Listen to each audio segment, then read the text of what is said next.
going on, Conscious Crew? Happy Saturday. Welcome to another riveting episode of the Consciouztv platform. It's your favorite breakdown commentator, CTV. It is a beautiful Saturday morning, and the king is blessed, and hope that all of you guys are blessed as well. You guys know what we're here to talk about briefly. Before we get into it, go ahead and thumbs up the video. You guys know that thumbing up the video not only helps with YouTube's algorithm, but more importantly, it triggers up YouTube's notification system. So when you are thumbing up the video, you are literally knocking on the digital door of another Conscious Crew member and telling them to get their black asses into the sanctuary. Also, shout out to all the new subbies. Make sure that you guys have your notification bell set to all. And last but not least, please share the stream out to wherever it is you have digital community, whether that be your YouTube community wall, your Snapchat, your MySpace, the dark side of Twitter, Tumblr, or your personal OF. I don't really give a damn where you lay the lane. Just let them whores know that we're loud, we're live, and we're certainly in color. With no further ado, let's go ahead and push on through. I know a place where you can recharge your soul. Baby, that's Consciouztv. And in the midst of brokenness, he gon' see your asshole. Baby, that's Consciouztv. You gon' heal, you gon' laugh and catch a little shade. Ooh, girl. Y'all know he be slaying, y'all better stop playing. Come hear what he's saying. Ladies and gentlemen.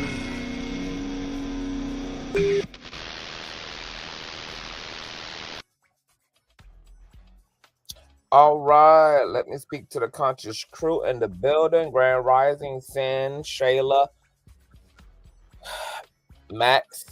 What's going on in Grand Rising? Trevor, Thundercats, Miss Leo, IG, and Lady D. Hi, y'all. Hope you guys are all doing well. Let me turn down this music in the background. I wanted to come through and just respond to this out loud and chronicle it in a video, just because I'm in that mood. Also, before we go any further, me and Knockout Media will more than likely be back today, girl, to talk about this flawless lawsuit win that I had, 2 days ago, girl, against a nobody. Okay, so we will be getting into all of those things, girl, and carrying on with you guys. Grand Rising Keita. So you guys know that there were some updates in the T.D Jakes, Duane Youngblood lawsuit. We read the latest updates from Pacer last night. You guys know that Duane submitted like 5 to 7 affidavits from people who basically corroborated that he at various times in the past, like a very distant past, like the 80s and the 90s, spoke to them about this alleged situation with Jakes coming on to him after he had dropped Jakes off at a church member's home, and where allegedly Jakes tried to kiss him, and then the next day caught his mother's house and tried to proposition him sexually. That Duane has apparently been saying this for decades, that this is not nothing new. This is not a 21st century invention. This is not something that he just came up with yesterday or 3 months ago or last year, but that this has been a consistent part of his storyline ever since this situation happened decades ago. One of the most startling of the affidavits was the affidavit provided by his brother, Richard Youngblood, who apparently and alleges that he had his own incident and encounter with Jakes when he was in a similar position as Duane Youngblood, where he had relocated his family in order to basically work up under Jake's tutelage as a spiritual father. He was basically like a personal assistant for Jakes, responsible for taking him to all of his church gigs, assisting him with his travels, etc. And apparently Richard Youngblood and Jakes, during one of his church gigs, they ended up having to stay the night at a Econo Lodge hotel, where Jakes allegedly booked him and Richard a room with 2 separate beds. And at one point during the nightcap, Jakes got out of his bag and put all of that damn weight on Richard's bed and spunked him, leading to Jakes' erection being placed right there on the bike of Richard Youngblood. This led to Richard getting up out of bed and, obviously being startled and shocked, where Jakes allegedly also stood up, came around to him and grabbed him up by the arms and tried to kiss him. And then it led to Richard eventually confiding in another member of the clergy, thinking that he had a safe space. That the clergyman then actually told Bishop Jakes what had been told to him by Richard, where Richard was then allegedly brought into Jakes' office and scolded for trying to ruin his marriage, and was, berated and made to feel guilty for even speaking about the incident, etc. And then apparently tried to ruin his marriage afterwards by telling Richard's wife, that it was Richard who was a liar and manipulated, and then maintained a invite for Richard's wife to continue to attend his church while banning Richard himself. All right. So that was of the most craziest of the affidavits. Everybody else who submitted an affidavit just basically corroborated under oath that Duane at some point in time had shared his experience with Jakes to them. Okay. Now, the reason why Duane had to do this is, once again, to establish that this is not a conspiracy against Jakes. This is not something that he also pulled out of his ass. This is not something that is a new invention. Apparently, he's also chronicled this experience in his book that I think he put out a few years ago. And he has once again allegedly been talking about this incident between him and Jakes for decades now. So he's calling the lawsuit frivolous and therefore wants it dismissed under the anti-SLAPP statute, which, if granted by the courts, would require Jakes to actually pay out Duane's court fees, attorney fees, and maybe some punitive damages to some degree. Anti-SLAPP has worked for people in similar situations to Duane. And the thing about it is, at this point, I did a poll last night, and most people at this point believe that Jakes did try to come on to Duane, tried to kiss him, caught him the next day at his mama's house while he was in a jacuzzi, propositioning him to be a boy toy for the rest of his life, and be taken care of financially in return. Now, there are some statements that have been made underneath my post that I want to clarify. What's going on? Grand Rising, Lotus, Carolyn, Miss Leo, J. Ivory, Grand Rising, Grand Rising. I know this is an early, this is improv, and I just felt the spirit. I told you I do my commentary when I feel the spirit, child. When I just feel it, baby, I'm here. All right, so I want to respond out loud to some of the comments that were underneath my review of the updates from last night. One user by the name of Black Doll Baby said, I still don't understand how this lawsuit is viable just because someone came on to you while you were an adult. T.D. Jakes did not force himself on Duane. I want y'all to remember, it's not Duane who is suing Jakes. It's Jakes who sued Duane. So you got to remember that T.D. Jakes is the one who is suing Duane, apparently at this point, for being honest about the fact that T.D. Jakes allegedly came on to him. Now, of course, T.D. Jakes is saying this did not happen, and Duane is a liar, and Duane is standing his ground saying that I am not, and you know very much so well that this is true, And that's why Duane submitted the affidavits in his defense that this is not a lie and that this is truth. But remember, it's not Duane suing Jakes, it's Jake suing Duane. But staying right there, according to T.D. Jakes, Duane and Tyrone Blackburn sought to mediate this out of court, or as T.D. Jakes say, shake him down for $6 million in order to have this go away. I find that very interesting for two reasons. Because the last night, you guys know, we finally had a direct reply from Duane to T.D. Jakes' claims, okay? In Duane's reply, he had submitted a letter from a therapist who psychoanalyzed him and practically stated that because Duane had allegedly been abused, that this might be the reason why he also ended up abusing underage boys, etc.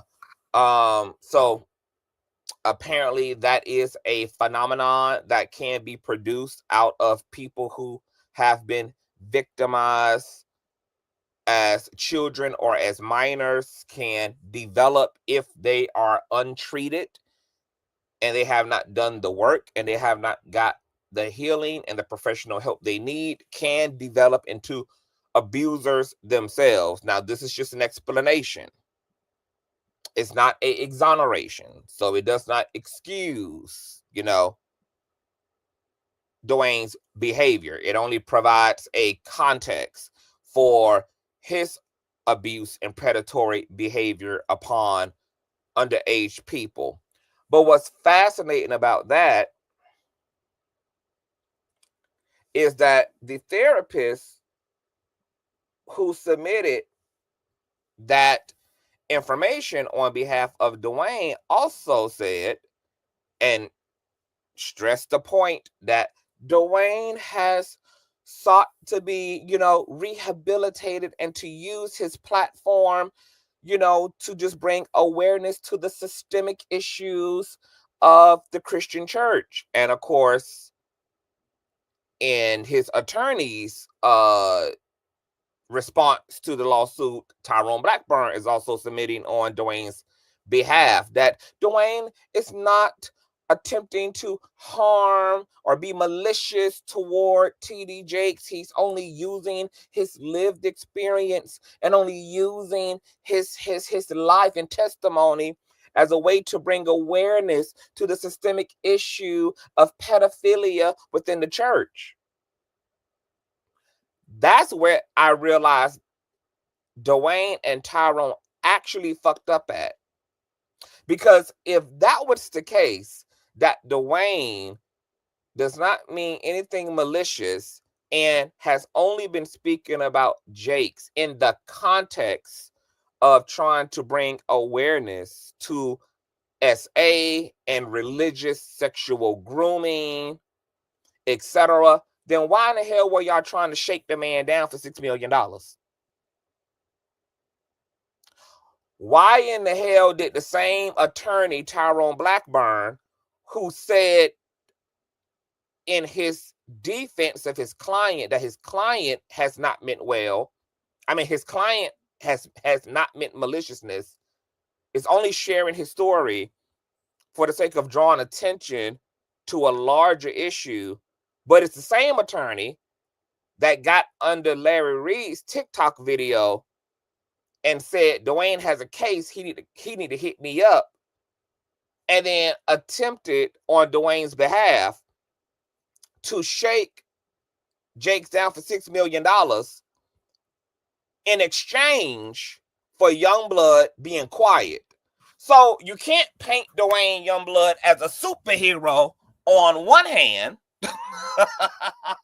and try to contextualize him talking about these experiences with T.D. Jakes in the context of raising awareness and being informative, while at the same time, the attorney and Duane got together to ask T.D. Jakes secretly to pay them out in return for Duane's silence, which if Jakes would have placated to that, if Jakes would have agreed to that, it means that the same person that Tyrone Blackburn is advocating for as only speaking about this to raise awareness would have been willing to compromise his own mission. Duane would have been willing to compromise his own mission and remove T.D. Jakes from his future narratives. Well, why would you do that if you have been transformed according to the therapist?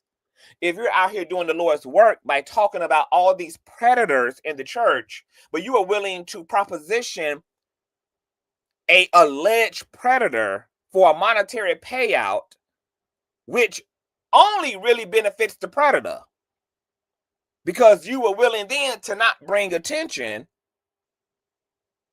to that predator if they would have been willing to cut the check. You can't have both of those goddamn things. I'm out here speaking. I'm out here I'm not being malicious. I'm just sharing my lived experience. I'm just sharing my lived experience. I'm just trying to save all the other kids from being abused, all the other minors like myself from being abused, by bringing awareness to the systemic issue and all of these people who have groomed me and abused me, including Jakes. But then I'm going to contact Jakes on the back end and say, hey, you give me a few millions, I'll shut up and not protect them kids. I'll shut up and not raise awareness in the Christian church about people like you. I'd be willing to not be a superhero, which then completely throws away everything that his therapist wrote up on his behalf about how he's attempting to do transformative work. Girl, you cannot make this shit up.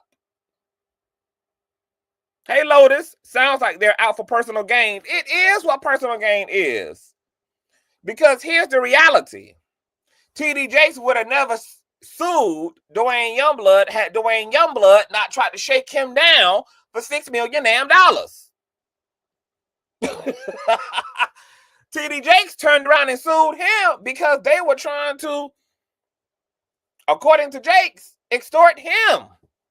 If this was about being virtuous, if this was about just speaking through books and speaking through podcasts and bringing awareness, then why were you willing to shut up about what you're claiming you're fake advocating on behalf of by asking what you allege is a known abuser for a check in exchange for your silence, and then risk that person continuing to remain in power and continuing to do the things to other people that you are alleging he did to you, and you are alleging has done to other people that you know, including your own brother, Richard Youngblood. Of course, shit not right in the buttermilk here. Of course, there's poison in the milk. Duane is not sincere. Tyrone Blackburn is not sincere. But of course, what else would you expect from a registered sex offender and a salacious ambulance chasing ass attorney like Tyrone Blackburn? Of course, like, what else would you think, right? I mean, what else would you expect? This is what Tyrone Blackburn does. The Bryant Ballhead L. Ponders, the Gloria Allreds, the Lisa Blooms, the Blackburns, messy. You can type in literally Tyrone Blackburn's name in Google or in the YouTube search engine, girl, and girl, Jason Lee done had to air this a nigga out. He did the same thing on behalf of Sabrina Peterson, another one of his clients who went up against T.I. and Tiny for SA and all these things. Baby, Sabrina lost miserably. Now she owed T.I. and Tiny all these damn attorney fees because T.I. and Tiny's attorneys anti-slapped Tyrone Blackburn ass. Tyrone Blackburn also represented Lil Rod, the producer that had put out the second lawsuit following Cassie's lawsuit against Diddy. Lil Rod's lawsuit is stalled. It ended up nowhere. It had to be amended just within weeks of being published because there were literally lies in Lil Rod's lawsuit. So Tyrone Blackburn had to basically re-edit the lawsuit. They tried to put a screenshot of an alleged pornographic video in the lawsuit of reality TV star and producer Stevie J and another man together. And the context was that Diddy had showed a video to Lil Rod, the producer, of Stevie J and this other man having S3x, and basically telling Lil Rod that this is what folk have to do in the industry to make it. Only for the person that Tyrone Blackburn was trying to represent as Stevie J was actually not Stevie J. It was a well-known gay adult film star who came out and proved that, no, this is not Stevie J, this is actually me. We look similar, but this is me. There were so many lies. There was another incident that Tyrone Blackburn had put in the Lil Rod lawsuit concerning a shooting incident that allegedly took place at the studio. Come to find out, upon actually vetting the lawsuit, that incident that Tyrone Blackburn put in the lawsuit on behalf of Lil Rod actually was an incident that did not take place in the studio at all. It actually had nothing to do with Lil Rod or P. Diddy. It was an incident that took place 2 blocks away from the studio with separate individuals, completely unrelated. Tyrone Blackburn is the same person who represented my girl, Jennifer Huff, who is the 1994 rape victim of Nicki Minaj's husband, Kenneth Petty, who sued both Nicki and Kenneth Petty back in, 2022? And he got Jennifer's lawsuits all stalled up as well. They had to drop the lawsuit against Nicki because of technicalities and technical errors in Jennifer's lawsuit filed by Tyrone Blackburn. So they got to refile that. And there's been no motion in the case between Jen and Kenneth for harassment because Kenneth partly refuses to sit down for a deposition. And it's clear that Tyrone Blackburn don't know what the hell he's doing. Now, you guys also know that we done did like whole damn exposés on Tyrone Blackburn and have read about how he has been disciplined throughout the court system. He's pretty much looked at by the courts as an inexperienced, ambulance chasing, sensationalizing, immature attorney who does barely the work and is more interested in quick payouts and sensationalizing headlines, but actually drops the ball a lot on behalf of the people that he represents. So the Tyrone Blackburns, the Lisa Blooms, the Gloria Allreds, the Brian L. Pondas, they're all the same, and they're weird and they're weak, and you have to take everything at first glance and always go behind their work because there is an integrity issue. There's an integrity issue. And these are all things that are well documented about all these attorneys. So once again, you have Duane's alleged therapist and his attorney citing that Duane is purportedly only talking about Jakes in the context of bringing awareness about pedophilia in the Black Christian church, while at the same time was allegedly trying to shake Jakes down privately for millions of dollars in exchange for being quiet about his hero mission. So that's probably an argument that Jakes can make in return, because Jakes has to the 14th of February to reply to the anti-slap, to reply to the order to dismiss, and to speak to the arguments that Duane is making. That's something that T.D. Jakes can argue is, once again, just more lying, manipulative bullshit coming out of Duane's face. Second thing I want to say before we get to the meat and the potatoes of what's in the title here is I realized, because, you know, I really had did my live stream improv. I just kind of jumped up and got into it. I didn't really have time to think about what I was really reading and kind of just, you know, let my brain in only the way that CTV's brain can brain. Exactly, Thundercats. Tyrone, Blackburn, Tony Busby, both attorneys I thought with TB. And what does that mean? Does TB stand for two bitches? Two bozos? That's why Tyrone, Blackburn, and Tony Busby have the same initials. It stands for two bozos. Okay, what's going on? Art by Omni. Hey, Sabby. What's going on? St. Marquis. Hey, Star. Hey, oh, hey, y'all. Now, I want to talk about also something else. Hey, Brittany. Remember in Duane's response to Jake's motion to a two-party subpoena, that when Duane responded to Jake's request for subpoenas, Duane spoke about these affidavits that we did not get until last night and claimed that he was going to be able to corroborate, and he had paperwork and he had this, that, and the third to establish that this was really a whole thing between him and Jakes. Because remember, in some of his earlier responses to the T.D. Jakes claims, hey, Witty, you know, he was saying that, you know, he know that they were basically in meetings with other authorities of the church dealing with what he had alleged Jakes had did. There was a lot of back and forth, and that there were people who had direct knowledge of the situation that would be able to corroborate what Duane is saying. We didn't actually get that in the affidavits. All the affidavits came from third parties who were later told from Duane about what had happened between him and T.D. Jakes.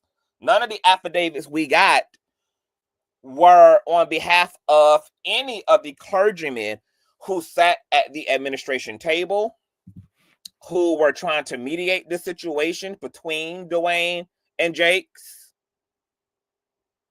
We did not get any sworn affidavits. We did not get any sworn written testimony from anybody who actually had direct knowledge, who had anecdotal and intimate knowledge of the situation.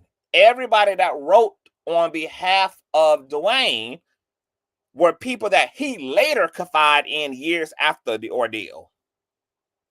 Friends, family members, etc. But he did not have any written sworn affidavits from anybody who said, yes, I was one of the church administrative individuals who tried to mediate this situation between Jakes and Duane. Hey, the heat wave. Hey, boo. Grand Rising Love. You know, he did not have anybody who had direct, intimate knowledge of the incident. But he told us in prior filings that he pretty much had the smoking GUN. Duane told us in earlier filings that he had the smoking GUN, that he had all these letters, all these affidavits, all these people who had direct knowledge of this back and forth between him and T.D. Jakes. He did not. And that is not what was presented to us in the 5 to 7 affidavits that were submitted last night. Did not come from anybody who could say, yes, I bared witness to Duane confronting T.D. Jakes. We had several meetings, or, you know, this is what T.D. Jakes said in response to the claims that Duane was making at the time against him. We got none of that. All the affidavits and letters submitted on behalf of supporting Duane came from third-party people who were just able to testify and say that at a later date, Duane came to them separately and confided in them and told them in secrecy that there had been an exchange and an incident between him and T.D. Jakes. So I just wanted to clock those two things, baby. Okay?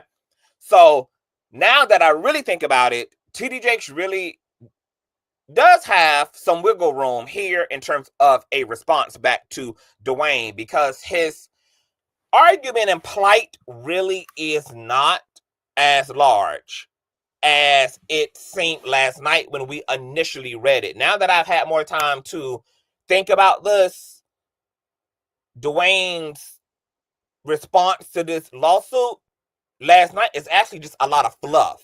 That's why Tyrone Blackburn had to fill in a lot of what was really missing in substance by submitting articles by salacious ass bloggers, writing sensationalized headlines about P. Diddy and T.D. Jakes. And remember, we criticized Duane's attorney, Tyrone Blackburn, for doing that because he inserted a bunch of hearsay. And that's exactly what the courts are going to consider those articles that Tyrone Blackburn submitted that have slammed Jakes, is that this is fluff. These are not court records. You're not citing case law. And just because Diddy was a spiritual son to Jakes does not mean that Jakes was at any freak-offs. William McWig III claimed that he had a whole picture of Jakes at a Diddy freak-off in an apron, flipping pancakes with his clappers hanging out the back. Once again, these are all allegations, but there are no receipts. There's no substance. There's no actuality. This is just hearsay.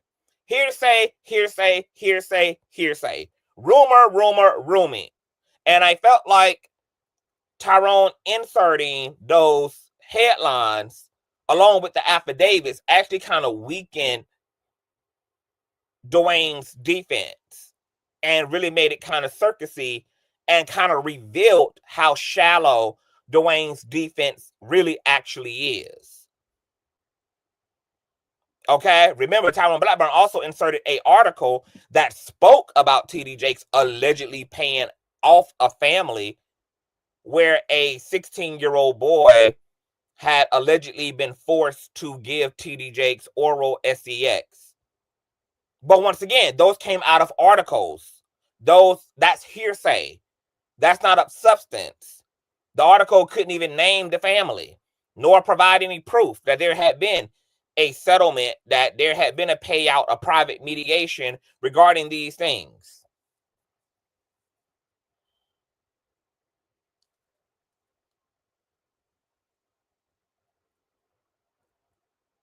Now, I just had another train of thought when I mentioned the affidavits. Let me see, because it was another thought that came into my mind. The affidavits, the articles sensationalizing, the headlines. Boom, boom, boom, boom, boom, boom, boom.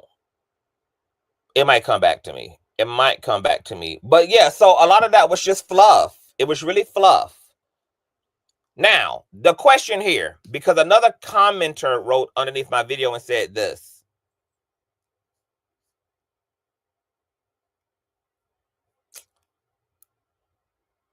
Let me see.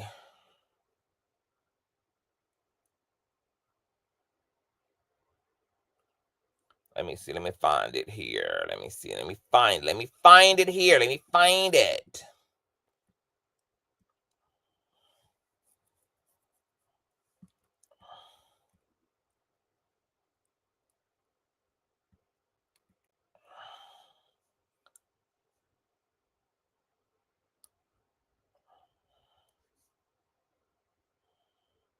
Okay, so a user by the name of DE says, this is absolutely astonishing. Bishop Jakes is a very sick individual who's worthy of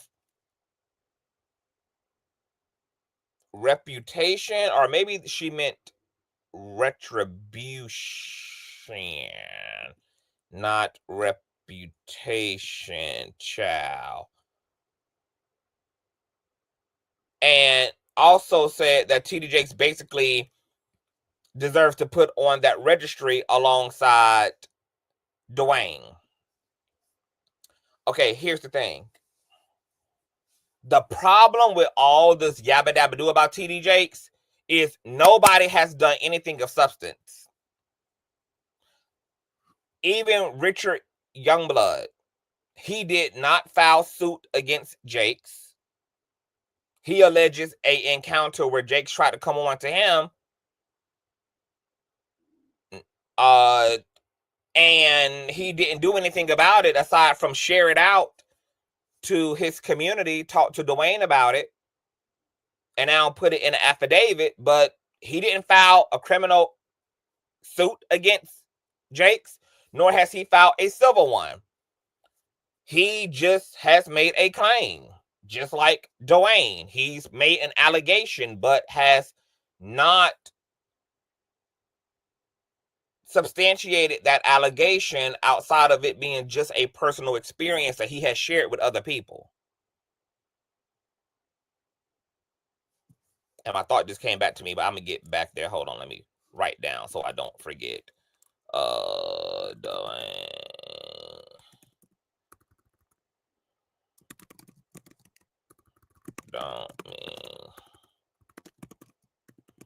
Okay, so the problem we have here, right? The same thing with Prophet Manasseh Jordan. He was going to sue, but then turned around and did not. So what that does in a situation like this with T.D. Jakes, where everybody is like, oh, T.D. Jakes needs to be locked up, he needs to be locked up, he needs to be locked up, he needs to be on the same offender registry as Duane. Nobody who has anything to say about Jakes is willing to do anything more than to just produce a narrative. They're not willing to see this man in court. They're not willing to try to put this man in jail. They're not pushing for civil lawsuits or criminal lawsuits. So there's nothing that essentially can be done about Jakes if any of these things are true. Nobody is doing anything. Even Duane was willing to take a payout to apparently be quiet about his claims to Jakes.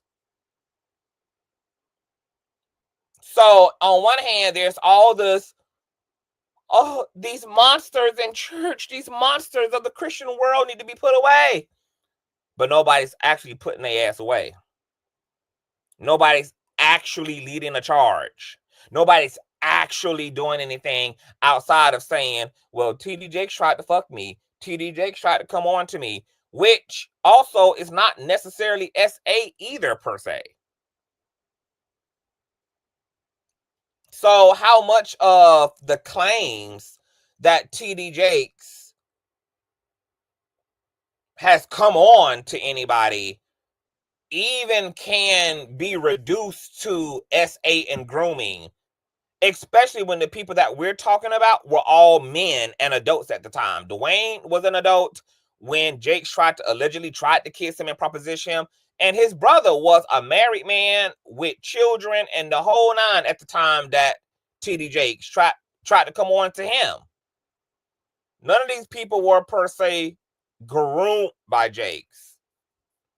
Jakes just came on to them, allegedly.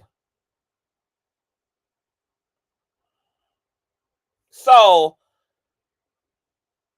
same thing with Prophet Manasseh.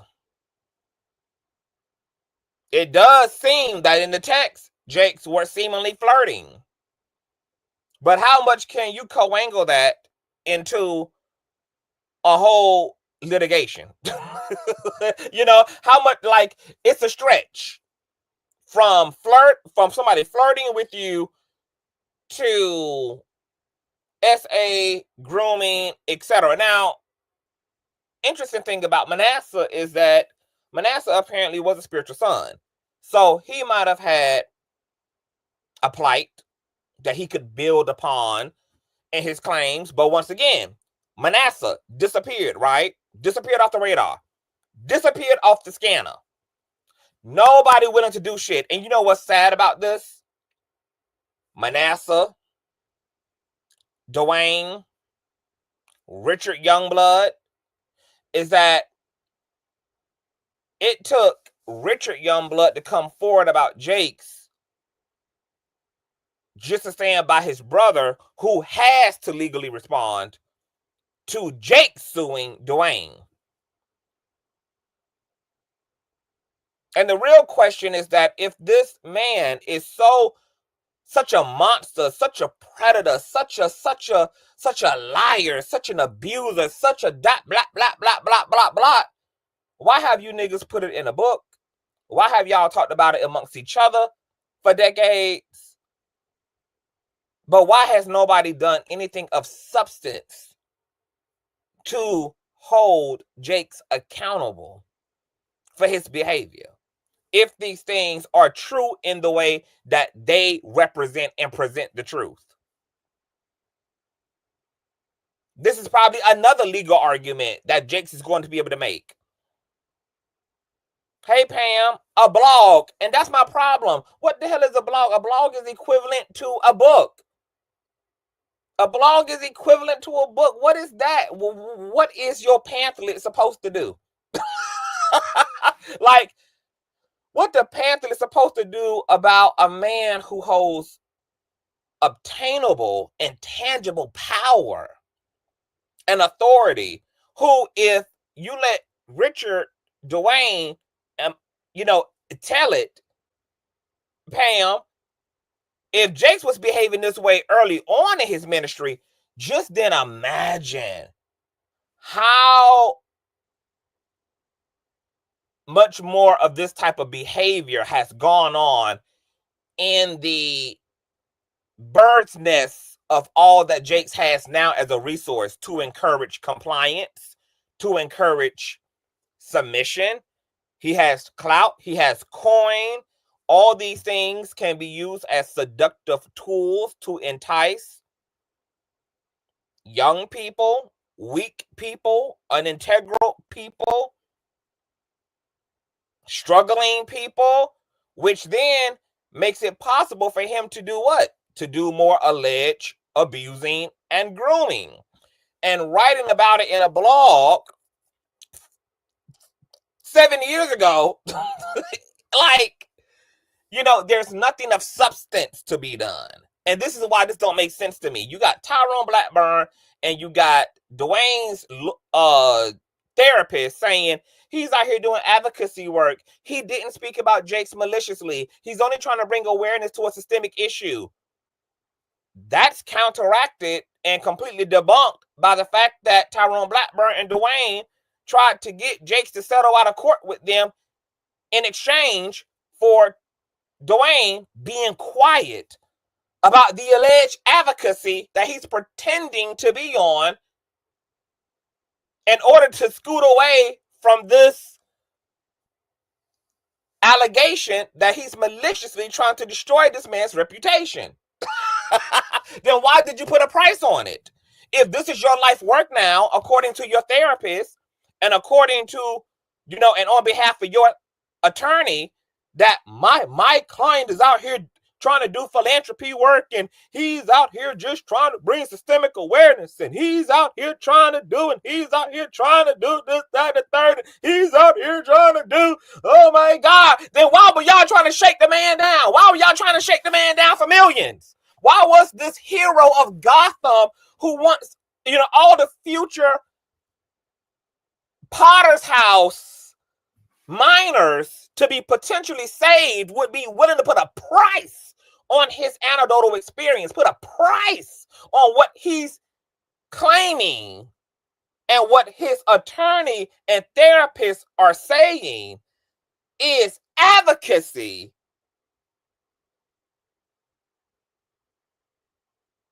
Why would you be able to be paid out of now what's in your heart and a part of your transformative work in the world, and yet you were willing to protect a abuser? Because settling out of court with Jakes on behalf of a check would have been Duane being willing to allow these same predators he's claiming he's yabba dabba doing about in the name of bringing awareness regarding the Christian church. He would have been willing to let continue to be out there. He would have been willing to allow to continue to just run the streets of Christianity.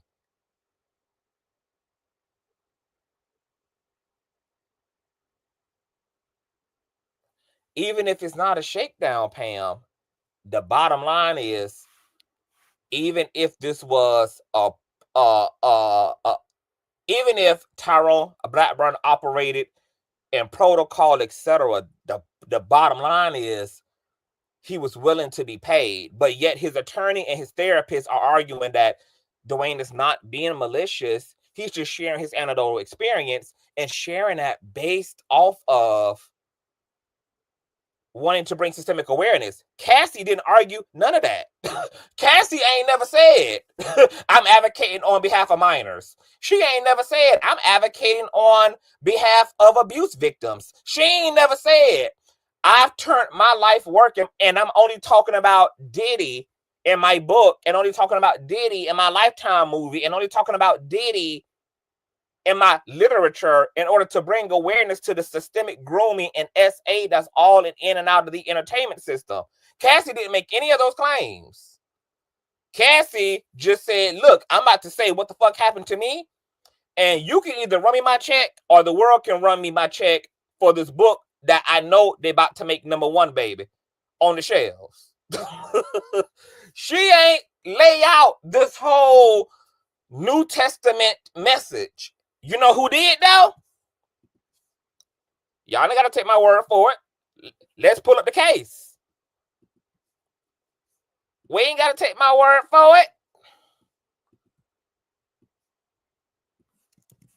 This is what his attorney and his therapist are saying is the context for why he is preaching about T.D. Jakes out here.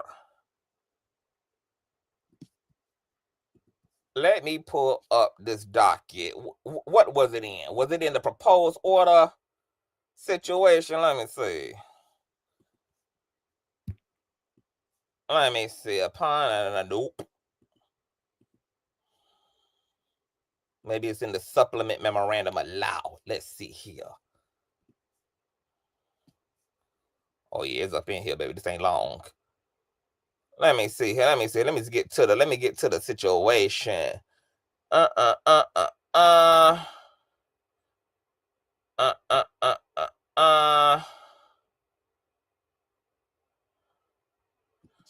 Okay, this shit. I can use this here. Let me see here. Let me.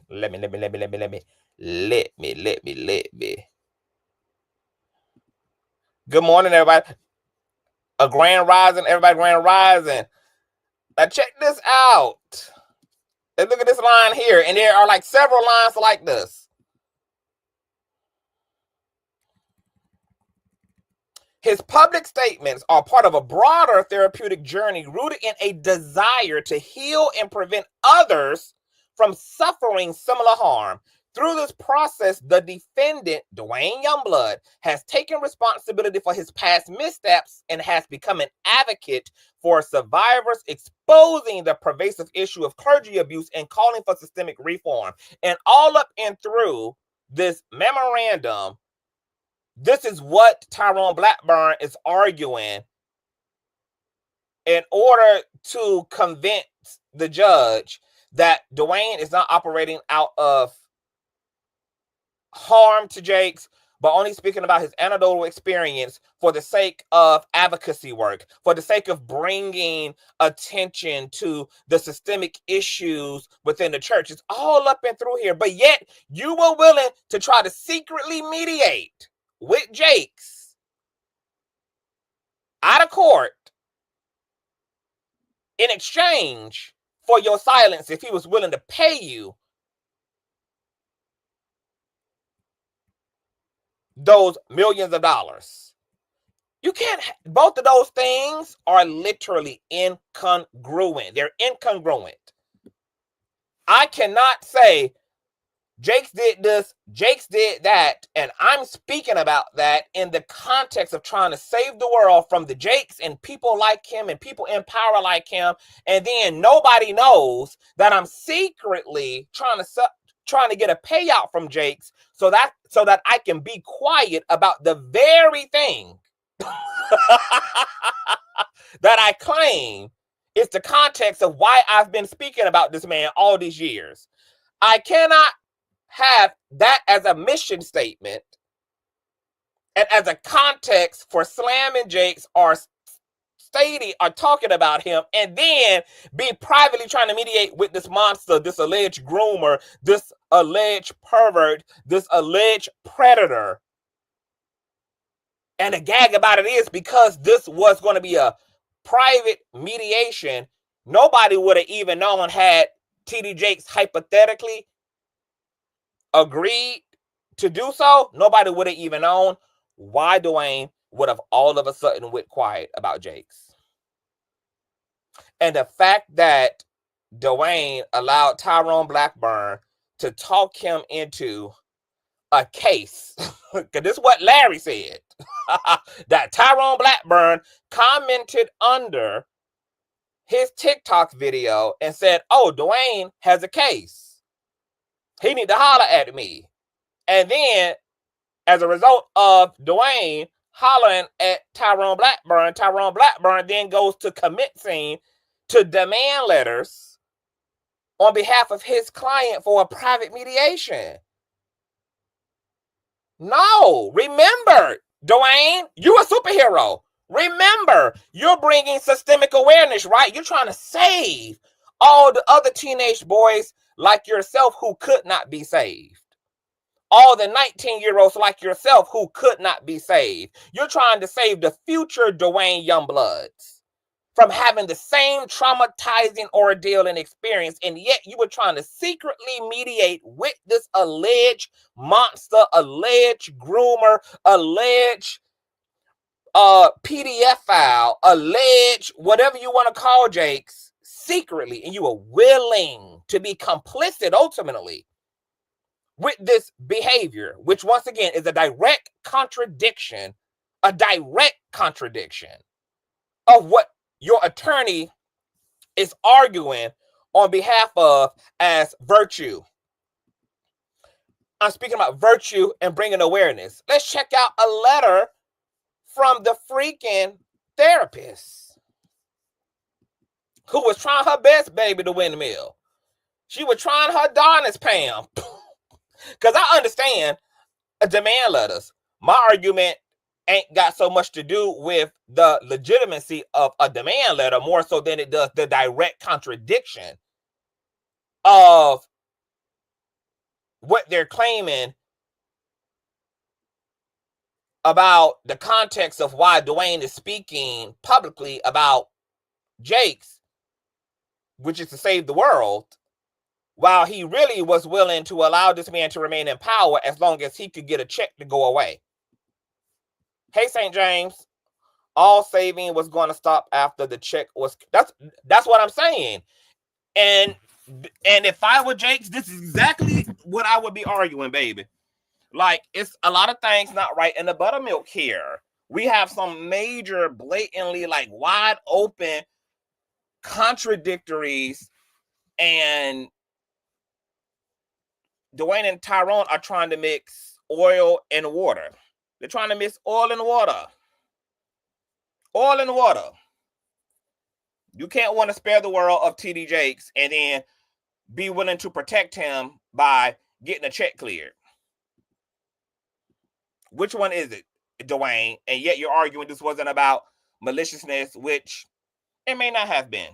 But now at this point of this litigation, it's just now right about a fight.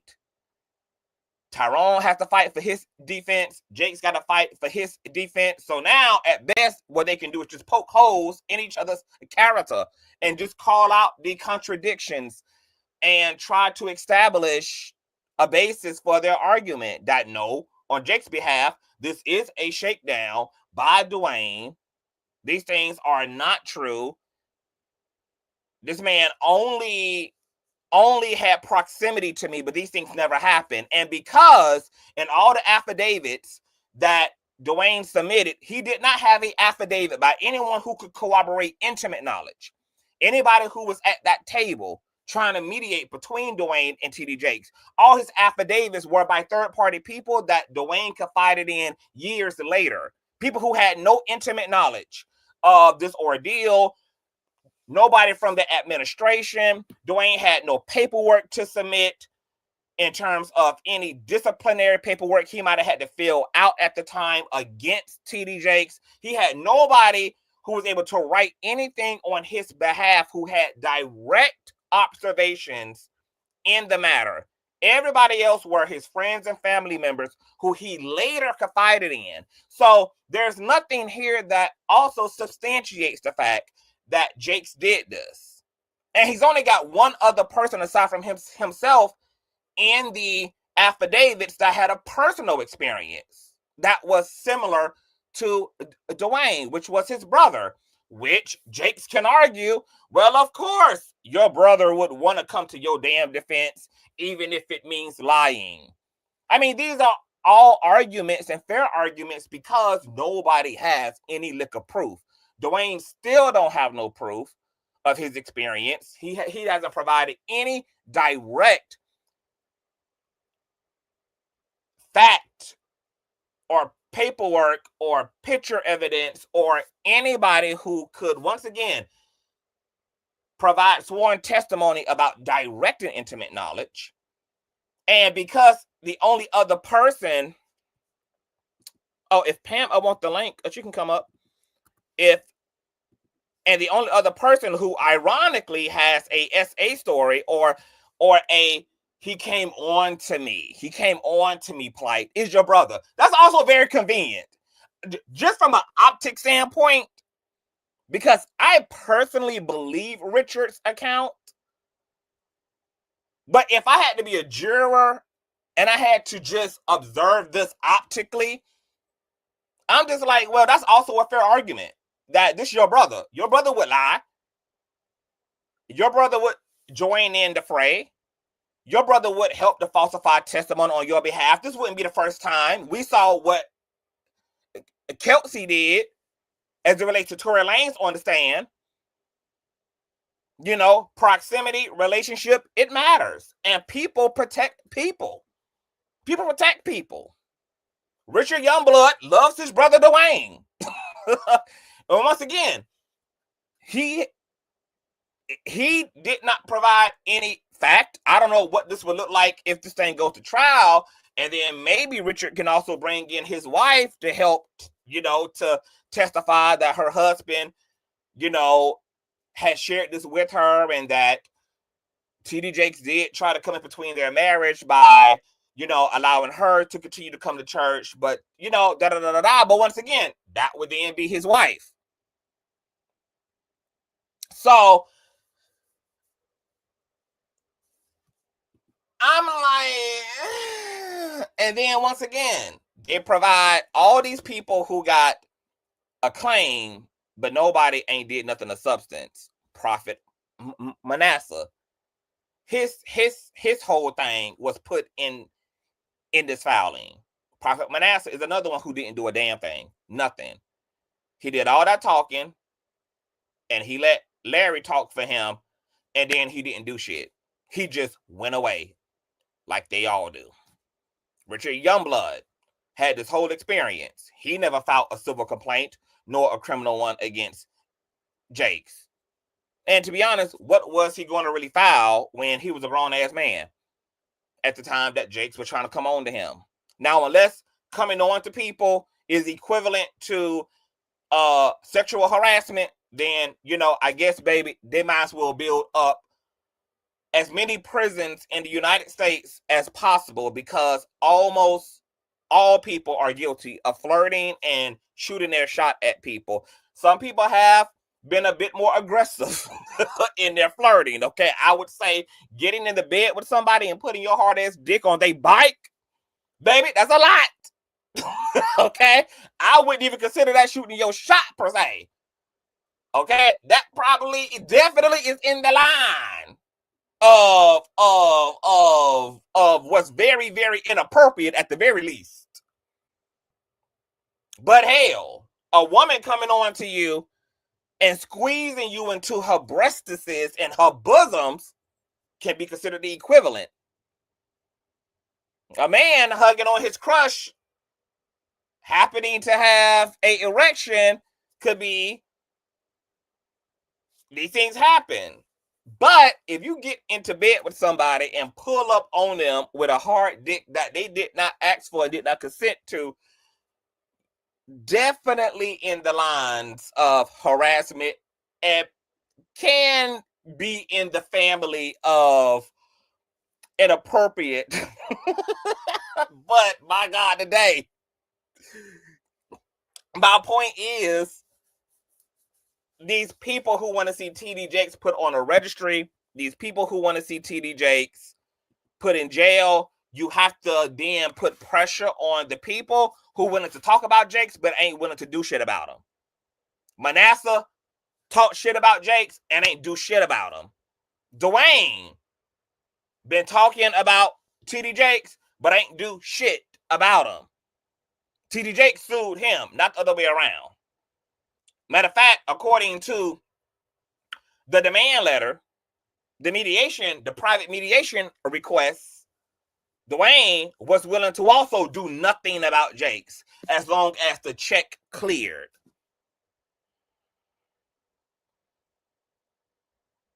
Richard Youngblood never filed suit against Jakes, civilly or criminally. So, how Jakes gonna end up held accountable when everybody can be brought? When everybody can be brought. Or, the other thing we have to consider here is that the reason why T.D. Jakes ain't being sued is because there really ain't nothing to sue T.D. Jakes over. These stories may not be true. And we did not see anything that substantiates truth against Jakes. We didn't. We just got one other testimony about Jakes coming on to a man, which was Duane's brother. And then every other affidavit was by somebody saying, yeah, he confided in me while he was in prison for violating parole as a sex offender. Yes, he told me back in college of 1872 that Jakes tried to come on to him. He told me at the Red Lobster in 1994 over dinner that Jakes tried to come on to him. He told me in the year 2001 at a Britney Spears concert that Jakes tried to come on to him. There is nobody that has any direct, intimate knowledge of what Duane is claiming in interviews and claiming in his book, and even claimed in his previous filing before this one last night, were actually directly involved in the matter. Duane made it seem like in his previous filing that he had sworn letters from people who could test, who had direct, intimate knowledge of trying to mediate the Jakes situation. So what we were expecting in the affidavits was, oh, okay, why? We got some handwritten sworn testimony from folk who mediated the shit. People who could say, yes, we had to deal with this in the church. Duane came to the church body. We had to have several meetings between Duane and T.D. Jakes regarding possible disciplinary protocol and investigating this matter. None of that was there. There was none of that. There was none of that. None of that was there. You know? And to be honest, Pam says, I agree, those affidavits were useless. And I'm disappointed because I was just like, all right, you know, he juiced us up. He was like, baby, you know, I'm coming, you know, I'm coming. I got and then there was literally only 5 or 6 affidavits. The rest were damn sensationalized headlines about Jakes. And I'm just like, now we're back to square one. Now I feel comfortable getting back to square one. That I don't even know if these things are true to begin with. I don't even know if the incident itself is real. The fact that Duane can't substantiate that and talked all this fluff and had all this big ass bark with no motherfucking bite, for all I know, he ain't no different than a bitch sitting front row at a game who might have got on the tour bus with the NFL player or an NBA player or a groupie who ended up on the tour bus of a celebrity and then expounded later for a payout that I was assaulted on that bus. I was assaulted in that locker room. I mean, it's just Duane's word now for T.D Jakes' word. It's back to one man's word for another man's word. But now that Duane has not per se substantiated his allegation, I think this does make for a feasible argument from Jakes back to Duane. And what I would punch holes in, and let me see if I can find this letter from his counselor, is that this is a shakedown. This man is lying. This man took proximity to me back in 1988 and for some reason have gotten obsessed. I don't know if he's mad because I didn't choose him. I don't know if he's mad because I didn't take him with me in my ministry. I don't know if he's upset. You know, I don't know whether he's falling on hard times. Because remember, speaking of the hard time thing, Duane asked for an extension under the guise that he was only working part-time. So there's room for Jakes to argue this is a shakedown. This man is broke. This man was only working part-time, struggling in his life, trying to make it in this broken-ass buy-in economy. This was all about a shakedown. That's why him as an attorney sat here and asked me for millions of dollars while he's claiming he's trying to expose me to save the world. Well, if you're such a fucking superhero, why can't I pay you to take off your cape? If you're such a freaking superhero, why am I able to pay you to take off your cape? We got some interesting inconsistencies here. That makes for an interesting defense by Jakes. Because now that Jakes know, oh, okay, you ain't got shit. You ain't sitting on nothing here. Your affidavits don't establish nothing. They don't prove nothing. It's just a bunch of conjecture. It ain't no evidence about nothing. It's just your word for my word. And you sitting over there broke. You needed an extension because you only working part-time and could barely afford legal representation. Of course, this was a shakedown. And the fact that you claiming to be a superhero, but you asking me to pay you to take off your cape also makes your entire plight hogwash. It makes it hogwash. And unfortunately, Shakima, no lie detector tests would not be sufficient in court because lie detector tests are not even admissible in court.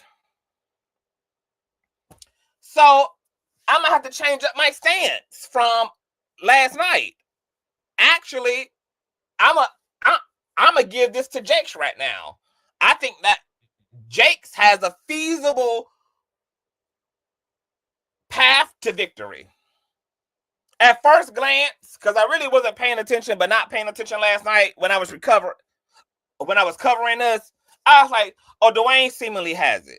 I hadn't really processed what I had just got exposed to.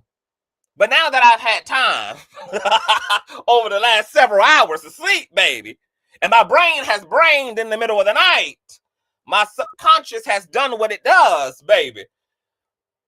I'm going to have to give this thing to Jakes. Because Duane ain't working with ish. He ain't working with Ish. He hasn't proven conspiracy. I don't think it's going to even get there.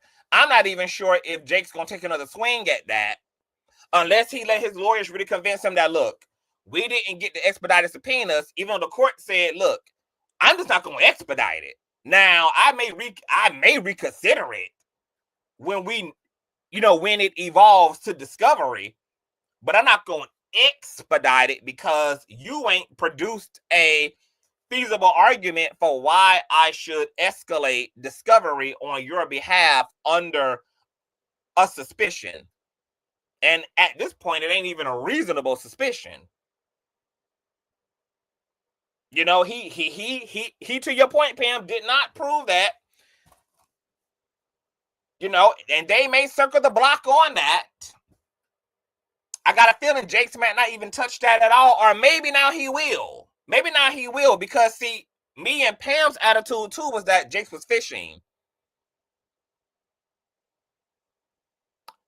Now that Jakes know it ain't really no fish in the pond, that really all Duane got working for him is Richard.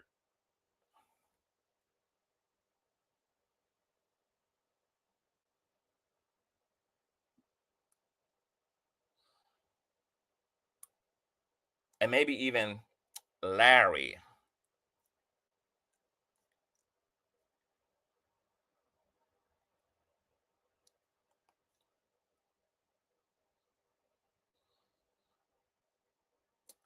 I don't know if Jakes is going to take his chance.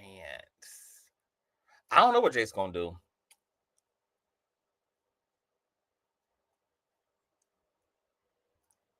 Because the thing about Duane's plight is that Duane needs a lot of extra help. His plight alone is weak. And he ain't really working with nobody else who has been directly injured. He came to us in the previous filing before last night and claimed, oh, I have all these people that are willing to come forward who I've talked to all these people. I've talked to all these people who are willing to come forward. You only produced one affidavit by somebody who had a direct experience of Jakes, which was your brother. Where are all these people? Where are all these victims? Where? Pam says, oh, that's in the complaint. He can still get hit with attorney fees for claiming that under anti-SLAPP. That's why Jake's response gonna have to be nasty. And they giving him to the 14th to respond. I think that Jake's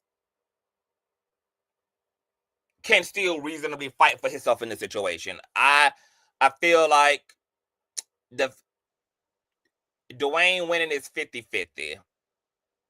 I give it a 50-50. But whether that anti-SLAPP is approved is going to really contend upon the way Jakes argues this thing back. And if you're listening to this commentary, baby, he better he better be duly taking note, baby, because I know they listening. I have no idea what you're talking about, but I agree. Yes, sir. On period. What a cluster. Look, I'm back at square one. I don't even know if this is true at all. I don't even know if it's true that T.D. Jakes came on to this man. If he would have gave what he alluded to he was going to give, which was people who had direct and intimate knowledge of the situation, that would have been a smoking GUN for me. Duane doesn't have anything but what the hell he has told to people after the fact. So,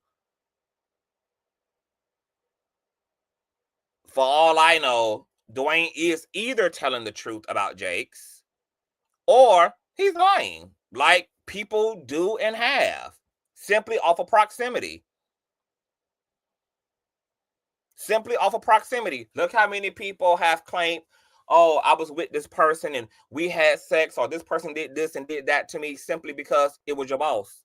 Simply because, you had proximity. And you can say anything about somebody. when you can at least, at the very least, prove you were in the same room with them at one point in time, that you were in the same space at one point in time, that you shared the same, space. Grand Rising, one community, Grand Rising, Grand Rising, Grand Rising. Hey, Todd, did the kid that was SA provide? No. Tyrone submitted all articles. There was no name of this kid. Now, what T.D. Jakes' attorney did do is respond at some point to the claims that Jakes had settled out of court with a family regarding a 16-year-old boy that allegedly was SA by Jakes, and said these things were absolutely unequivocally untrue. But no, there's no direct information of this family, of this individual's name, no nothing. There's no receipts. There's nothing to corroborate it. There's nothing to legitimize it. It's just, once again, conjecture, conjecture, conjecture, conjecture. Pam said that defamation is a question of fact. The conspiracy was never proven on its face of the complaint, so he can get attorney fees on that one claim. And he better hope he do. I mean, that's the least he could come out of this thing with. Pam, my question to you is, do you think that Tyrone Blackburn is representing Duane pro bono?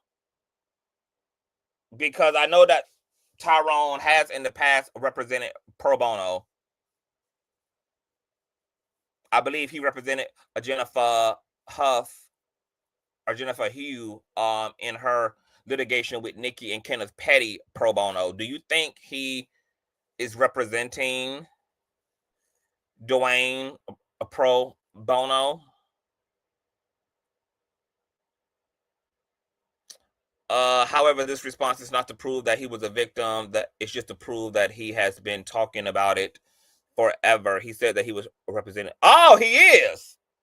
So what court fees then is my question. What court fees? So how does that work? If you are being represented pro bono, if a firm or an attorney is choosing to take up your matter free of charge, I guess what the attorney fees will go, I guess, directly to Tyrone? Or would that be forfeited because Tyrone is representing him a pro bono? So it's his damn fault. He working for free. He working for clout. How would that work? Well, Fuller, it's not that he is just arguing. He's been talking about this forever. He's trying to argue that he's telling the truth based upon the fact that he's been talking about this forever. But I've already said in previous live streams that the reason why Jakes can sue him now versus suing him then is because when he was talking in his book, that was number 2000,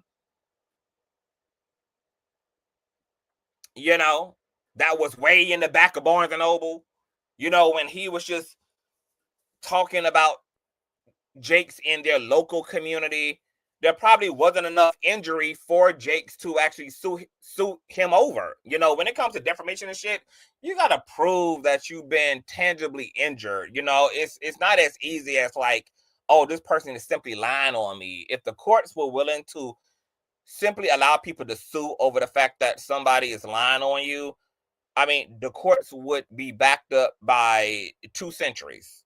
None of us will ever have our time in court. Which is why they put that tangible injury stipulation in there. It has to be more than just a person simply talking about you. It has to be more than just a person lying. Have you been injured? And, have you lost business? Have you lost your mind? Have you lost your edges? Have you had to close shop? Has your marriage fell apart? Where is the tangible impact of this person aggravating the hell out of you?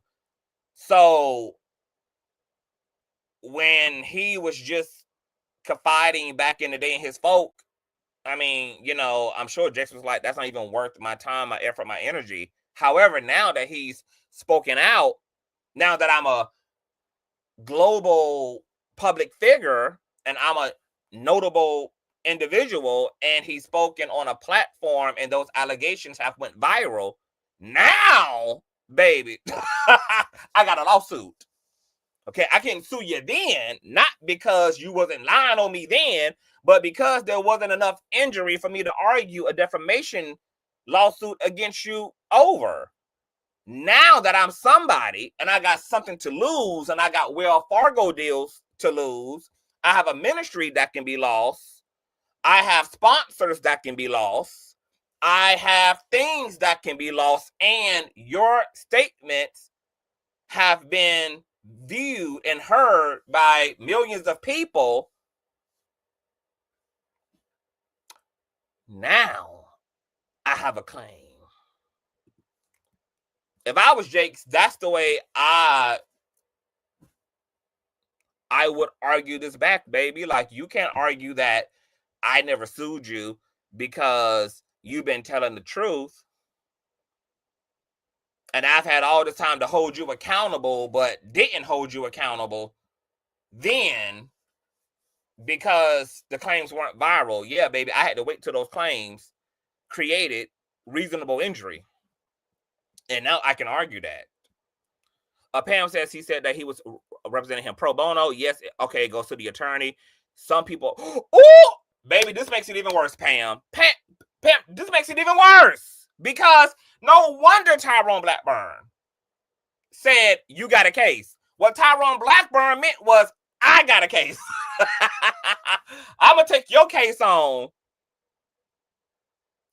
and help myself out, because at the very least, if we argue some anti-slap, regardless of what's true, not true here, at the very least, I'm sure I can promise myself a check on the back end for attorney fees. Baby, this is some slick-ish, baby, and hustlers hustle, baby. Hustlers hustle. It wasn't that Duane had a case, Tyrone had a case. And this is on brand for that damn Tyrone. This is on brand for that slick ass Tyrone. My God, today. Tyrone out here looking for the equivalent of legal crack, baby. He looking for dealers, baby. Looking for space and opportunity, baby. My God, today. So, let me drop the link if anybody wants to come up. All in all,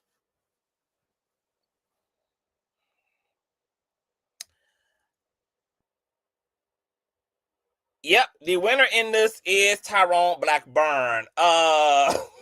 You know, they always say, of course, the attorneys win. The attorneys win. Now that I've thought about it, a lot of what Duane submitted in his defense officially is fluff. It ain't proof shit. It didn't establish shit. It really wasn't about shit. And even Pam agrees that the affidavits are essentially useless. That's very disappointing, considered how much bark Duane and Tyrone built up to this point, created all this momentum, like they was about to, bang, bang, bang, bang, bang them on Jakes. And I think Jakes has a reasonable defense, which we'll be looking for any day now, between now and the 14th of February, because Duane's attorney and his therapist are claiming that he's operating without maliciousness, and he is only talking about Jakes to bring awareness to the systemic issues in the church. And yet he was willing to be paid by Jakes to take off his cape by trying to privately mediate with Jakes. He was willing to forfeit being a superhero for a paycheck. So much for being a superhero. Once again, am I shocked that this is about money for Tyrone? No. I mean, he's a hustling attorney doing what he does. I wish people were in things for the right reasons. I wish things were about the truth. I wish things were about justice. I wish things were about the facts. Unfortunately, that's just not the world that we live in. And all these people who have been talking about Jakes ain't produced a motherfucking thing about him. So I really am not even interested in the commentary anymore about Jakes. I don't care about another story. I don't care about another testimony. I don't care about another whatever. I honestly don't even want to hear about allegations about no damn body. If you ain't willing to run down there to a law firm or run your ass down there to a police precinct, I don't care. I don't care, and there's nothing that we can do for you as the public. Nothing. Other than send your super chats and send your cash apps and put money in your pocket over a claim that you've been hurt and violated by somebody. There's no authority that we have in the court of public opinion. And unless somebody gonna really do something, it ain't even nothing worth listening to. Duane wasn't even going to sue Jakes. He was willing to take his cape off and take a payout because Tyrone Blackburn's opportunistic ass talked him into it, which was just an opportunity for Tyrone, not an opportunity for Duane. So as far as I'm concerned, Jakes is innocent until he is proven guilty. Nobody has came to Duane's aid. All he have is his brother and everybody else saying he told me this. All these victims he claimed he had talked to in the previous filings. Oh yeah, I done talked to multiple victims. They got worse stories than mine. They have more injurious stories than mine. They're all willing to come forward. They're all willing to submit letters. They're all willing to submit affidavits. All that shit was fluff. Am I surprised it was fluff? No, because I don't believe that Duane Youngblood got any goddamn integrity. He's a fucking registered sex offender. He's violated multiple fucking minors. He's done the same things that he's claiming Jakes did. He's operated under the guise of religion and then used religion and God as a way to traffic underage kids into proximity of him and then abuse them accordingly. So I'm not surprised that they lied. They created fluff. Am I surprised that Tyrone? Nope. That's what Tyrone Blackburn does as well. That's why half of his goddamn lawsuits done had to be amended and he done been chastised and disciplined throughout the legal system. Hey, Miss Cat Producer. Hey, boo. Grand Rising Love. Grand Rising Todd. What's going on? What's going on, Conscious Crew? Good morning, Conscious. How you doing? I am doing well after I done thought about how damn dull this defense is from Duane.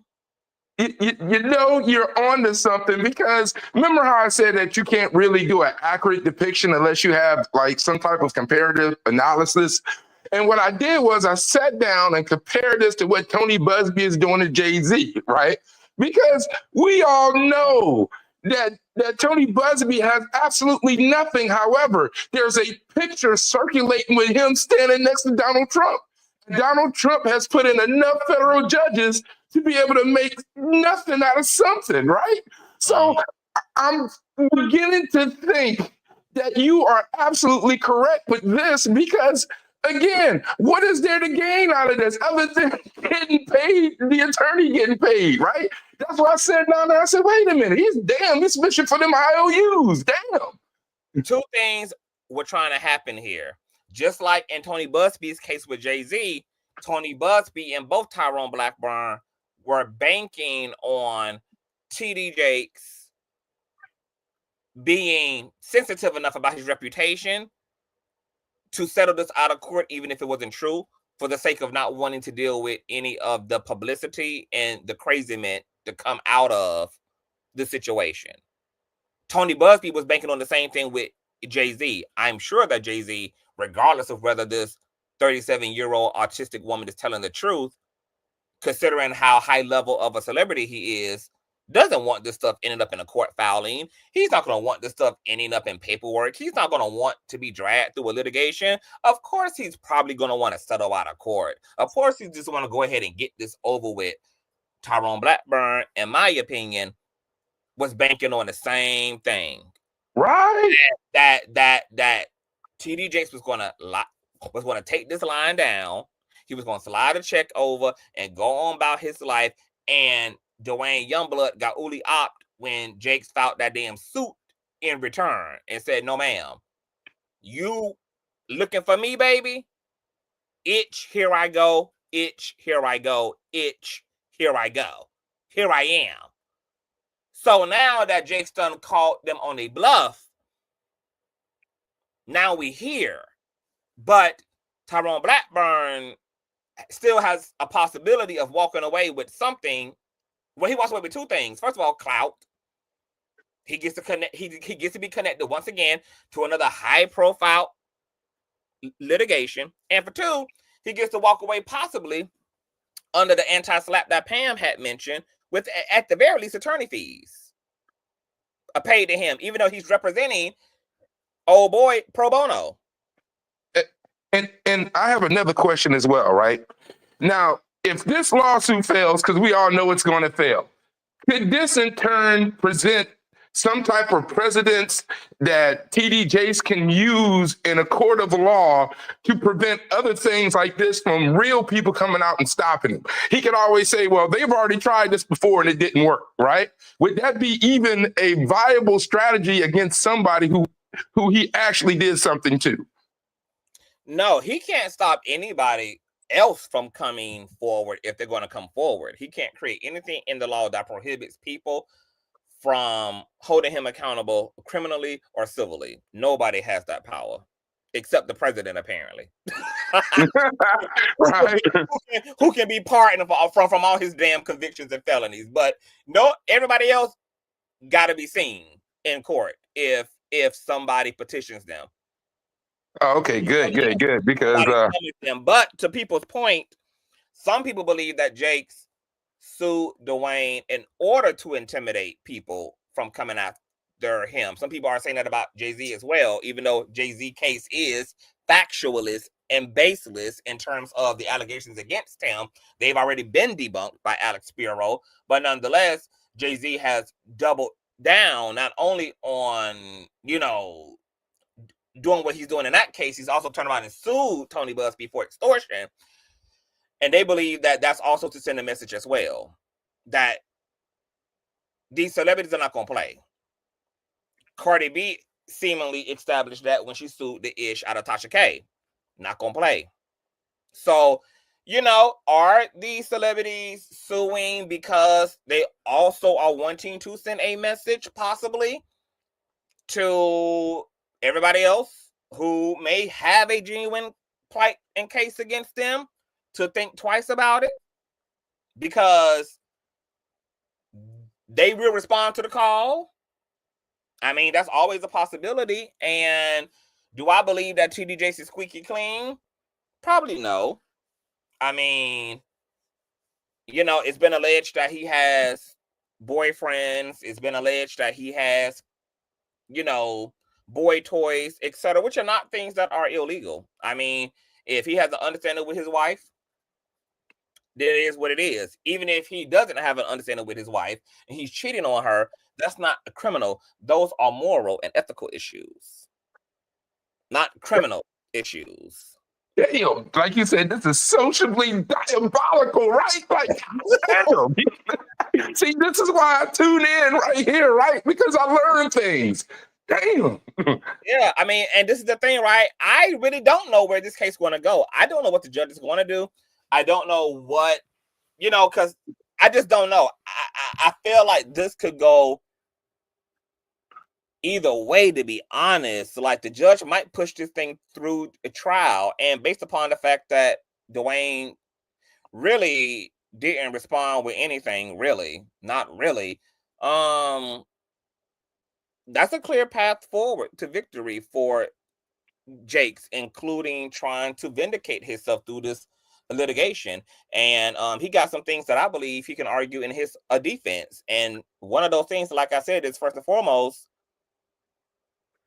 he can argue what we just talked about when it came to Tyrone Blackburn, and that this is just a money grab for Tyrone, for one, and for two, that this also is a money grab attempt from Tyrone and Duane, because everything that they're saying in the response about Duane being so virtuous and trying to bring awareness to the church is contradicted by the fact that they asked Jakes on the back end if he could pay Duane to take his cape off.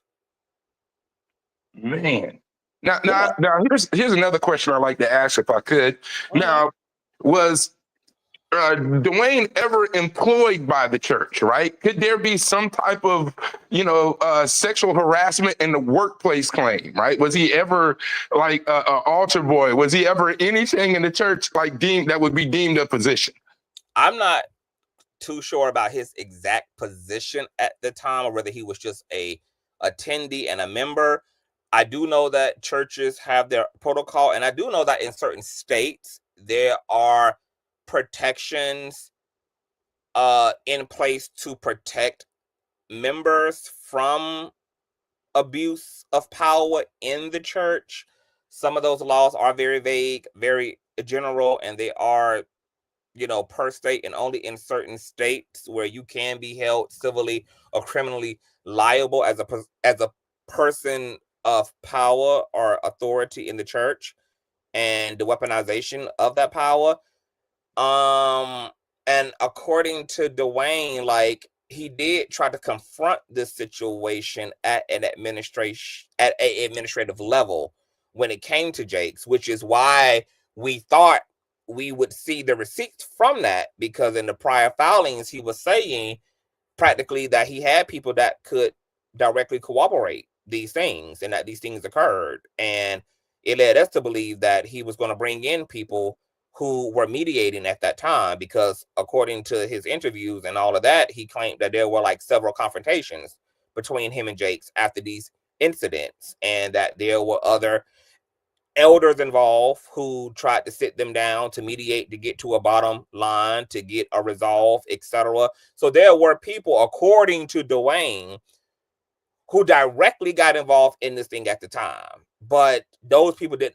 But those were not the people that wrote a sworn affidavit on his behalf. Those were not the people that testified on his behalf. And in his last filing, not the one yesterday, but the one before that, he also claimed he had talked to all these victims of Jakes who had more gruesome ordeals and encounters with him, and that those folk were willing to come forward. And yet we did not hear anything from those folks in his official filing. We did not hear any witness testimony. We did not get any affidavits from these alleged victims that had stories worse than his. So that was a embellishment, and that was a exaggeration, or it was all out a lie, which is really what a exaggeration and a embellishment is. So he ain't do shit in this response. As far as I'm concerned, we're back to ground zero.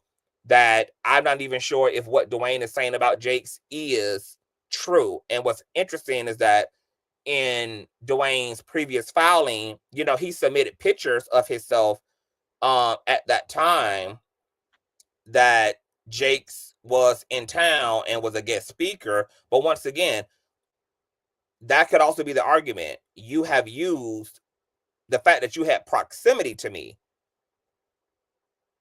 to build a narrative off of. And just because he had proximity to Jakes doesn't mean that the things he alleged that occurred.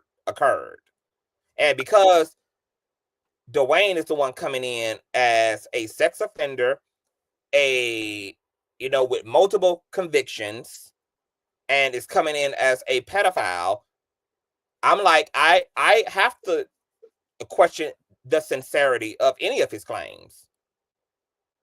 Now, his brother Richard, I'm more likely to believe than I am to believe Duane. Like, I can accept Richard's testimony at face value, even though I would still find it fair for even his claims to be vetted as well, because I believe in a fair public or civil trial regarding any allegation against any person. But Duane coming in here as a registered sex offender, and then coming in here as well, because remember, Todd, he asked for an extension under the guise that he was struggling to find representation because he basically is struggling and only working part-time. So to Jake's point, that plays into Jake's narrative that this is a money grab.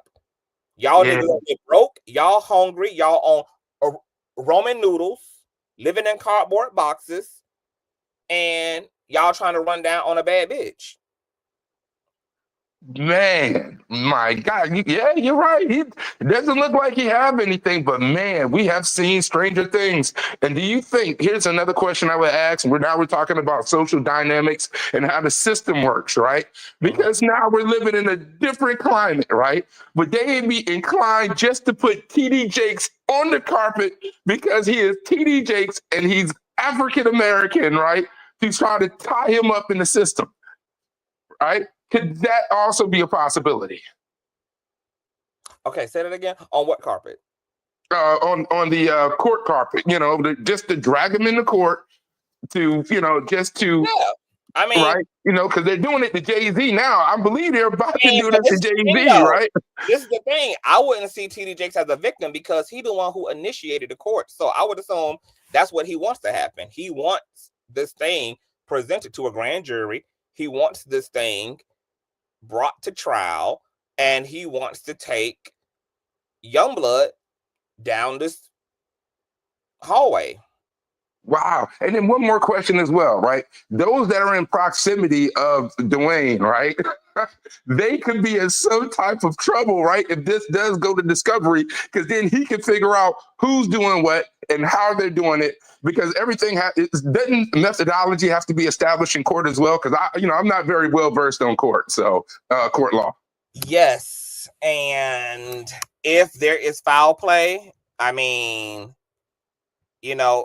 they just better hope, because I don't know like what the strategy is on behalf of Jakes. I don't know, exactly, what his lawyers are going to go for, what they are going to try to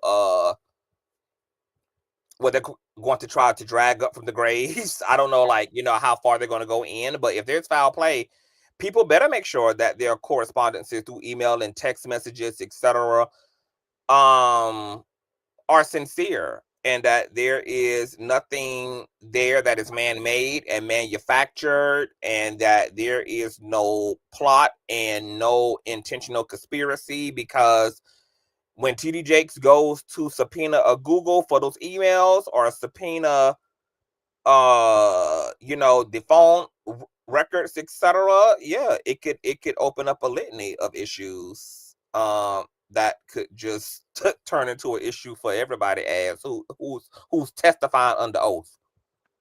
Because you testify under oath and you are found to be lying, yeah, you could end up in contempt of court, and that can result to massive fines and or jail time.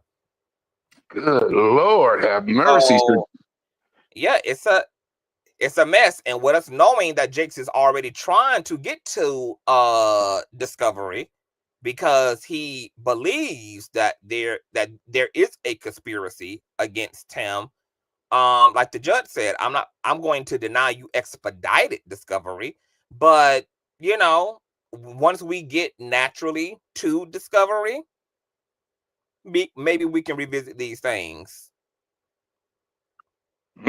So he can subpoena Richard Youngblood. He could subpoena information on behalf. He could subpoena financial records, if accordingly and appropriately, long as those things make sense in terms of the nature of the case, etc.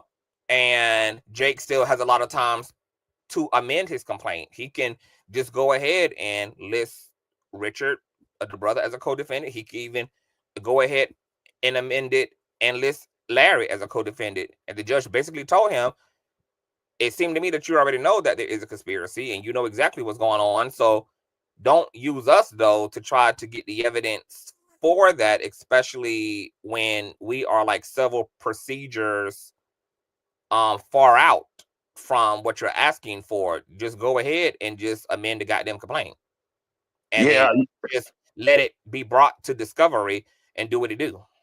So there's a strong possibility that we could see Mr. Reid up there on that stand, like what, And he's probably going to be on the stand anyway, even if he's not subpoenaed by Jakes. I'm sure that Duane is going to use him as a witness to, share what he knows about Jake's backdoor dealings. So I'm sure that we're going to see him on the stand regardless, or him being brought into this case regardless. Good Lord. And if this has been proved false, which I imagine that we're thinking it's going to, then T.D. Jakes is well within his rights to countersue. If in fact the lawsuit goes in his favor, there's a strong likelihood that he can come away from recovering damages to his image, correct? Oh, Even though he is a public celebrity, right? Oh, of course. Like, you know, but of course, like, we know that Jakes ain't in this for no money. He's in it for the vindication of it all. But I mean, so if he wins this suit, yeah, of course it'll be vindicating. It will set a strong precedent that not only is a Duane line, but honestly, it indirectly also kind of puts a credibility issue at hand, even when it comes to Larry. Like, if Jakes wins this lawsuit, what it will establish optically into the general public is that y'all no longer have to listen to anybody talk about me, because all these motherfuckers are lying and they ain't got shit and they yabba dabba doing and clicking and viewing off my name. That's what it will establish. And that can injure everybody in the situation. Right, man. To the left and right of Duane. So there's a lot of stake in this for Jakes. And that's what Jakes wants. He wants to pretty much kill a bunch of birds with one stone.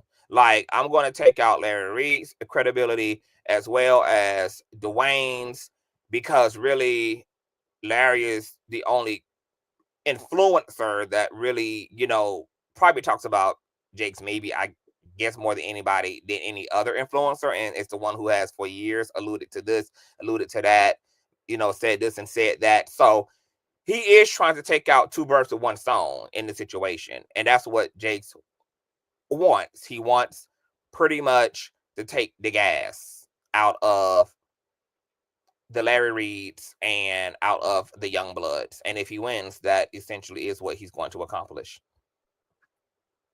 Damn. Because what he's going to do is going to create, it's kind of already creating a fatigue.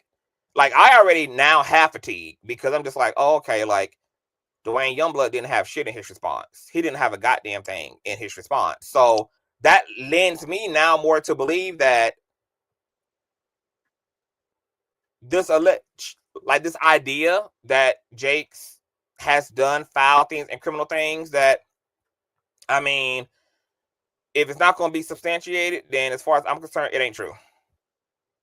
It ain't true. And until, like I said, somebody does something civilly or criminally, it's just really boring at this point. Because if all that's going to happen is people talk, but nobody do no walking, then it's just really in vain. And I really don't know what that's about.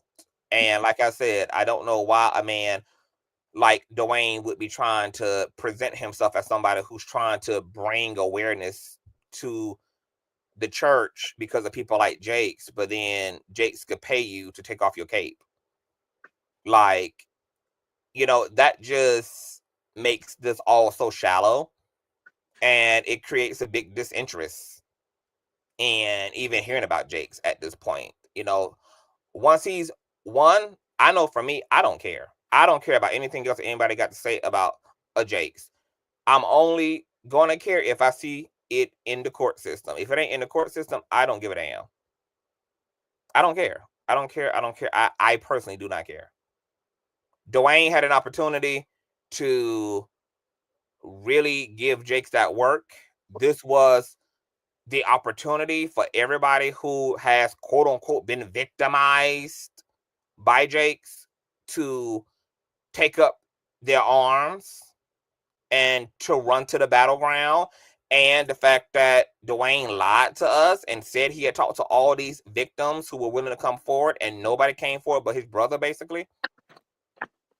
Which, once again, I mean, I'm willing to believe Richard, you know, he seemingly seems sincere in what he's recounting, but at the same time, from a purely objective standpoint and not having a bias in the situation, as a member, as a juror of the court of public opinion, I would have to also reasonably question the sincerity of his account, because I mean, this is your brother. I mean, Yeah. he would be willing to lie for you to Yeah. save your ass. I mean, he's your fucking brother, for God's sakes.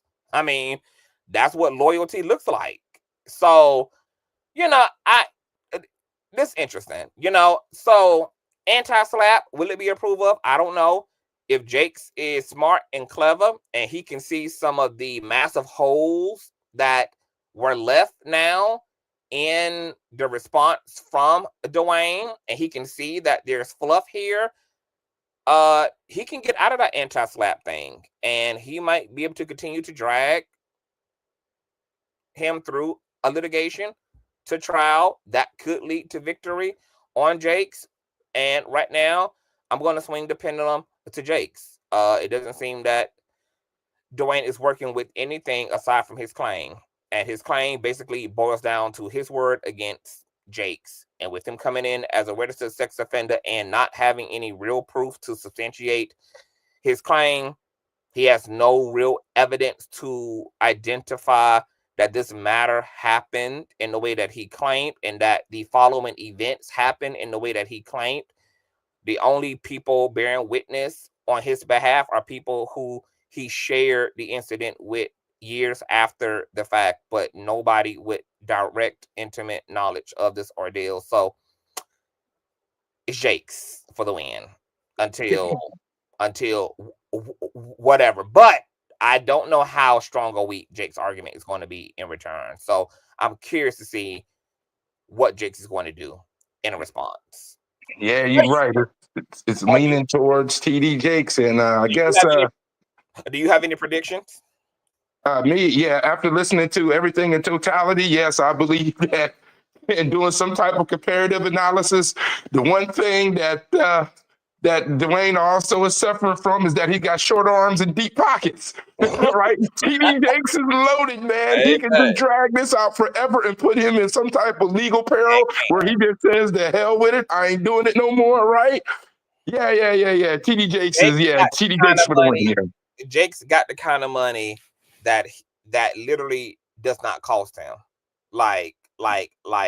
So yes, he can go the long haul with this. The long haul. And even the thing about subpoenas, right? Let's say in the hypothetical that this goes to trial, Duane brings in, you know, by way of a legal document, people who have allegedly been victimized. Those people still get to uli op on the stand. They don't have to tell the truth on the stand. They get the opportunity to find themselves in court. I mean, in contempt of court. Kelsey did it. Plenty of people have sat on the stand and all of a sudden acted stupid. Yeah, that's true.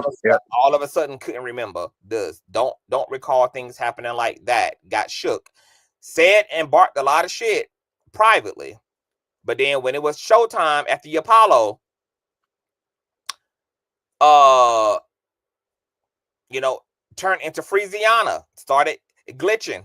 So, you know, like I said, I have really no idea the way this thing is going to turn out. It's just kind of like a play-by-play. Like, it's like watching a football game.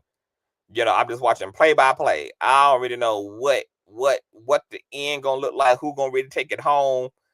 You know, it's just kind of one touchdown for another touchdown, one impasse for another impasse. So we'll see. But right now, Jakes definitely has a viable path forward, for sure. For sure. It's not as doom as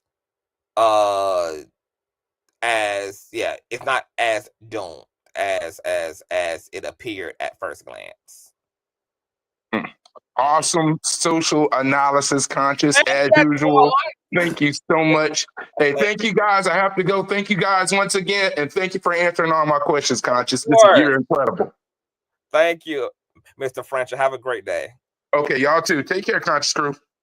All right, y'all. That's all I wanted to say. I just wanted to get my thoughts out, child. I got to get out of here. I wasn't supposed to be up here this long, but I'm glad y'all came through. Shout out to Pam DeLaw Esquire, St. James, Miss Cat Medusa, and all the other wonderful content creators who were in the chat today. Hey, my room is in T. What's going on? Goddess is my husband and I met the bishop and did some promo work for him the first time he spoke at Kojic, and we still have the pic on our wall.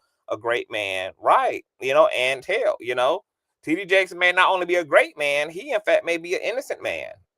You know, because right now ain't nobody produced no fact on Jakes. It ain't nothing but a bunch of hot air being blowed. So, you know, and that man, even if he is a flawed man, he obviously has done some great things as well. So, you know, there's that. Not get off the toilet, my God, today. Let me see. Let me read some of the other comments. He's going after the AI conspiracy channels. Yep, I reported on that. He's throwing the hell out of. He's trying to. So he done also sued Google, and he's going after some subpoenas in order to hold some of these content creators accountable for some of this fake AI art and defamation that's being pushed on YouTube. Lotus says that the celebrities have a right to sue just like non-celebrities if they feel something has defamed their character. The question is, are your pockets deep enough if they win their lawsuits? Yeah, and are you telling the truth? Really? Yeah, you know, can you afford?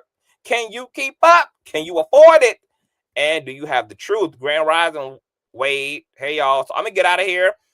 Tell me what you guys think. This is my revised thoughts on the matter. After initially reading the suit last night. So this is where I stand on the matter. Jakes has to the 14th to respond to the anti-slap and to respond to the arguments made here. And then Duane has, I think, to the 24th of February to respond to Jake's response to the anti-slap child. So it's just kind of the attorney, the judge is allowing them to argue it out right now. Paperwork for paperwork, filing for filing. So I'll keep you guys updated, of course. You guys have a wonderful Saturday. Me and Knockout may be bite today for some dialogue, baby. And I will see y'all all later. If you enjoyed yourself, y'all already know what to do, baby. Thumbs up on the way out. Subscribe, share. You can show some love on Cash App, $Consciouztv, and or paypal.me/ConsciouzTV. My handles on Cash App and PayPal are spelled just how the channel name is. Email me all the tea at Consciouztv. Subscribe to Patreon. Follow me on Instagram at Consciouztv. And I will see y'all all later. Bye.